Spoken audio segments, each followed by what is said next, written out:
Hey guys, welcome to success Dilip. मैं दिलीप कुमार, स्वागत है आपका इस वीडियो में। तो दोस्तों, बात करने वाले हैं आज की अमेजिंग भर्ती के बारे में, जो कि वैकेंसी रिलीज की गई है HAL की तरफ से, हिंदुस्तान एरोनॉटिक्स लिमिटेड की तरफ से। बेहतरीन सरकारी नौकरी की वैकेंसी निकल चुकी है। बिल्कुल नई भर्ती निकाली गई है, जो कि ऑल इंडिया के ITI पास आउट और डिप्लोमा पास आउट अप्लाई कर सकते हैं और फ्रेशर अप्लाई कर सकते हैं। देखिए इस मिनिस्ट्री ऑफ डिफेंस में जितनी भी रिक्रूटमेंट अभी निकल रही है, लगातार वैकेंसीज आपको देखने को मिलेगी। चाहे कोचिन शिपयार्ड लिमिटेड हो, या फिर HAL हिंदुस्तान एरोनॉटिक्स लिमिटेड हो, या फिर आपको जो देखने को मिलेगी ऑर्डिनेंस फैक्ट्री से भी लगातार वैकेंसीज आती रहती है। तो यहीं से वैकेंसीज, हालांकि ये वैकेंसी कॉन्ट्रैक्ट पीरियड की होती है, 4 साल की जॉब है, लेकिन निकालती किसी को नहीं है, निकालने का डर नहीं होना चाहिए। और सैलरी बहुत अच्छी खासी देती है यार। 46,000 से लेकर 48,000 सैलरी आपको मिल रही है इस स्टार्टिंग में। दैट्स ग्रेट अपॉर्चुनिटी, मौका मत छोड़ना। जितने भी कैंडिडेट इसमें एलिजिबल हैं अप्लाई करने के लिए। तो चलिए डिटेल नोटिफिकेशन वाइज डिस्कस करते हैं कौन कौन से ट्रेड के कैंडिडेट, किस ब्रांच के कैंडिडेट अप्लाई कर सकते हैं।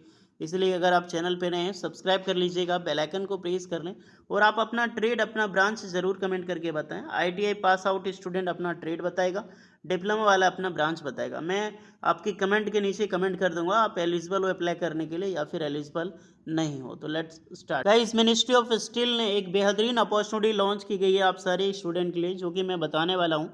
ANDT और NIST ने मिलके एक जॉब ओरिएंटेड प्रोग्राम लॉन्च किया गया है। इस प्रोग्राम्स के लिए ऑल इंडिया के फ्रेशर कैंडिडेट आवेदन कर सकते हैं। हालांकि ये प्रोग्राम बहुत पहले लॉन्च की गई है, लेकिन इसकी ऑनलाइन रजिस्ट्रेशन की डेट एक्सटेंड हो चुकी है। जी हाँ, अब ये रजिस्ट्रेशन आप 15 अगस्त 2024 तक कर सकते हैं। अगर आपने अभी तक नहीं किया सो हरी अप गाइस। इसमें ऑल इंडिया के फ्रेशर कैंडिडेट अप्लाई कर सकता है। क्वालिफिकेशन 10th पास हो, 12th पास हो, BSc डिग्री हो, या फिर आपने ITI कर रखी हो किसी भी ब्रांच से, डिप्लोमा कर रखी हो किसी भी ब्रांच से, आपने BTech कर रखी हो, एनी ब्रांच के कैंडिडेट, फ्रेशर कैंडिडेट अप्लाई यहाँ पे कर सकते हैं। सिलेक्शन प्रोसेस इसका online written exams merit base पे होगा, और ये एग्जाम्स आपका 17 से 18 अगस्त 2024 को कंडक्ट कराई जाएगी। एंट्रेंस एग्जाम्स की कुछ फी होगी 125 रुपये फॉर जनरल के लिए, 100 रुपये ST SC OBC के लिए, और 50 रुपये फॉर फीमेल्स कैंडिडेट के लिए। अदरवाइज आप 10th-12th पास हैं तो 1,000 रुपये एप्लीकेशन चार्ज होगी, लेकिन अगर आपका मेरिट में नाम नहीं आता है तो ये सारे आपकी एप्लीकेशन फी रिफंड हो जाएगी। एंड एग्जाम में जैसा भी परफॉर्मेंस आएगा, अगर आपका रैंक अच्छा आता है तो उसके अनुसार से आपको स्कॉलरशिप भी प्रोवाइड की जाएगी। सो हरी अप गाइस, आप ITI डिप्लोमा डिग्री 10th पास 12th पास जो भी हैं, सारे कैंडिडेट रजिस्ट्रेशन कर सकते हैं। इस लिंक पे क्लिक करके आप रजिस्ट्रेशन कर लेना। लिंक आपको डिस्क्रिप्शन में दे दिया गया है। 15 अगस्त 2024 से पहले एग्जाम्स के बाद किसी एक कोर्स में ज्वाइन करना होगा। इनमें से बहुत सारे डिफरेंट कोर्सेस अवेलेबल हैं, जहाँ पे किसी भी एक पर्टिकुलर कोर्स को आप ज्वाइन कर सकते हैं, और इन्हें करने के बाद आप इंडिया के टॉप MNCs में जॉब आप पा सकते हैं। सो हरी अप गाइस, लिंक सारे डिस्क्रिप्शन में मौजूद है। सो एवरीवन, ये है आपका ऑफिशियल नोटिफिकेशन, जो कि रिलीज़ की गई है हिंदुस्तान एरोनॉटिक्स लिमिटेड की तरफ से, और जस्ट अभी यानी कि कुछ देर पहले नोटिफिकेशन आई है। आज है 14 अगस्त 2024, और यहाँ पर देख सकते हैं नोटिफिकेशन की डेट ही है 14 अगस्त 2024। Recruitment personal on tenure basis, non executive cadre. ये नॉन एग्जीक्यूटिव कैडर ही होता है जो अलग अलग रिक्रूटमेंट निकलती है for ITI student and diploma student. ये रिक्रूटमेंट जो है एक PSU जॉब है, PSU ऑर्गेनाइजेशन नवरत्ना कैटेगरी के अंदर में। ओके, अब चलिए थोड़ा सा ट्रेड देख लें, फिर मैं बात करेंगे ये वैकेंसी स्पॉन्सर्ड कैंडिडेट के लिए है या फिर ऑल इंडिया के कैंडिडेट अप्लाई कर सकते हैं, क्योंकि नोटिफिकेशन में अभी ऐसा बेस्ट नहीं है। वो पीरियड ऑफ 4 ईयर, 4 साल की जॉब है आपकी, और एयरक्राफ्ट टेक्नीशियन की वैकेंसीज निकाली गई है, जिसमें डिप्लोमा टेक्नीशियंस की एंड ITI टेक्नीशियंस की रिक्रूटमेंट है। First of all recruitment diploma वालों के लिए अच्छी खासी वैकेंसी है, यानी कि ब्रांचेज ज़्यादा है। पहली वैकेंसी है diploma technician for mechanical branch के लिए, जहां पर डिप्लोमा मैकेनिकल इंजीनियरिंग से अप्लाई कर सकता है। एंड ये आपकी बेंगलोर डिविजन्स में जॉब लगेगी। वैकेंसी EWS के लिए निकाली गई है, और एक पोस्ट पर ज़्यादा वैकेंसी देखने को नहीं मिलेगी। हालांकि ITI स्टूडेंट की ज़्यादा है, बट डिप्लोमा वालों के लिए कम है।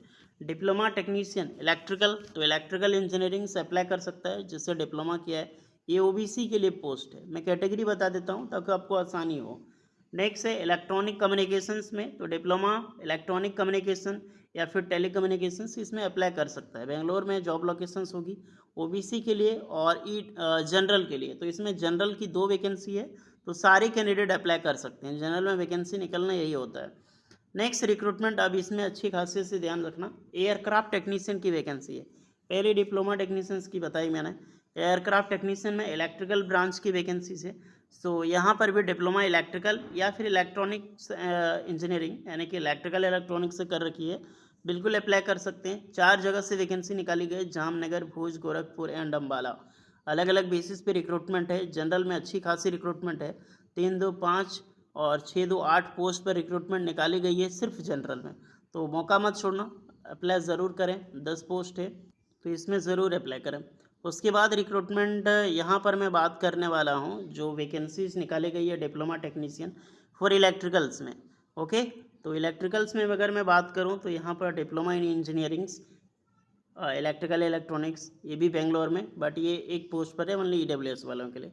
अब आ जाते हैं आईटीआई की पोस्ट वालों के लिए। तो एयरक्राफ्ट टेक्नीशियन स्ट्रक्चर में वैकेंसी है। स्ट्रक्चर जो होता है ना, वो एक आईटीआई फिटर ट्रेड का ही पार्ट होता है। आईटीआई स्ट्रक्चर फिटर एक ट्रेड होता है, तो यहाँ पर आईटीआई फिटर ट्रेड के कैंडिडेट अप्लाई कर सकते हैं। और ये रहेगा आपका एनएसी, यानी कि फिटर के साथ आपका अप्रेंटिसशिप कंपलसरी है। देखिए इसीलिए मैं बोलता हूँ एचएएल से जो अप्रेंटिसशिप निकलती है, तो अप्रेंटिसशिप कर लो, बहुत अच्छी खासी डिपार्टमेंट। क्योंकि जब सरकारी नौकरी की वैकेंसीज निकलती है तो एज अप्रेंटिसशिप किया हुआ होता है, वही कैंडिडेट अप्लाई कर सकता है। फ्रेशर के लिए निकलती है नो डाउट, बट जो अप्रेंटिसशिप किए उसके लिए अधिकतर वैकेंसीज निकलती रहती है हमेशा, जैसे अभी आपने देखा है।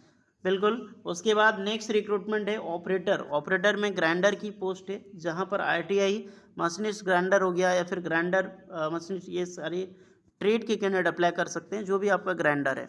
ओके, यानी ग्राइंडर से रिलेटेड ट्रेड अप्लाई कर सकते हैं, प्लस एनएसी होना चाहिए। रिक्रूटमेंट देखो तो यहाँ पर एक फिटर कैंडिडेट के लिए तो लगभग 7 पोस्ट पर वैकेंसीज है, और ग्राइंडर वालों के लिए 2 पोस्ट पर है। 2 पोस्ट पर है, ओबीसी में है, बाकी बात फिटर में सारे कैंडिडेट अप्लाई कर सकता है। तो भैया ये टोटल 25 पोस्ट है, जहाँ पर आईटीआई के कैंडिडेट और डिप्लोमा के कैंडिडेट फॉर्म फिल करने के लिए एलिजिबल है। यहीं पर मैं बात करूँ कि ट्रेड, वो जो चीज़ें मैंने बता दी, पीडब्ल्यूडी वाले यहाँ पर अपना चीज़ देख लेना, अपनी category wise reservations. Age limit 18 साल से लेकर 28 साल के कैंडिडेट अप्लाई कर सकते हैं।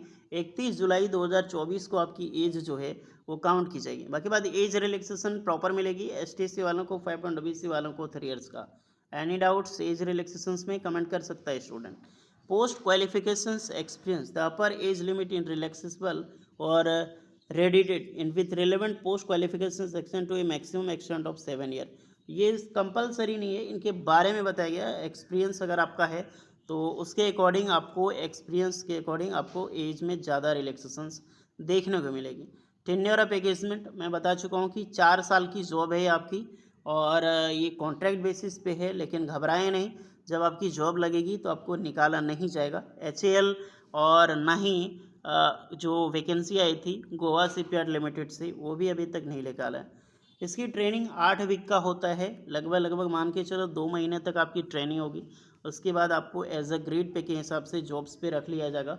जिसकी सैलरी अगर मैं बात करूँ तो डिप्लोमा कैंडिडेट के लिए जो मिनिमम बेसिक पे होगा 23,000 पर मंथ होगा, एंड अदर बेनिफिट्स लगा के लगभग 25,764 मिल जाएगी एक इंडियन ग्रेड पे। और टोटल इन हैंड सैलरी होगी पर मंथ 48,764 रुपये पर मंथ सैलरी आपकी मिलेगी। तो दैट्स ग्रेट, अमेजिंग सैलरी है ये, इतना 48,000 काफ़ी है। उसके बाद आईटीआई स्टूडेंट की मैं बात करूं तो इसके लिए 46,796 रुपये एज सैलरीज आपको मिला करेगी C5 के अकॉर्डिंग। ओके, जो अट्रैक्टिव सैलरी है, मौका मत छोड़ना। इसमें एग्ज़ाम्स होगा, रिटन टेस्ट होगा, जो कि 22 सितंबर 2024 को कंडक्ट कराई जा सकती है। टेंटेटिव है, हो सकती है इतने डेट को वो कंडक्ट करा ले। 2.5 घंटे का एग्ज़ाम्स होता है। 3 पार्ट ऑफ एग्ज़ाम्स इसमें होते हैं। Multiple type of MCQ question पूछी जाती है। 3 पार्ट है, उनके लिए आप चेक कर सकते हैं यहाँ पर टोटली सिलेबस की। ये सिलेबस इसमें जानकारी दिया गया है, नॉर्मल सा सिलेबस होता है।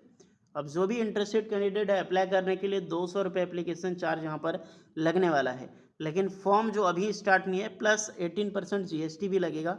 और एसटीएससी कैंडिडेट के लिए, एनपीडब्ल्यूडी कैंडिडेट के लिए कोई एप्लीकेशन चार्ज यहाँ पर नहीं लगने वाला है।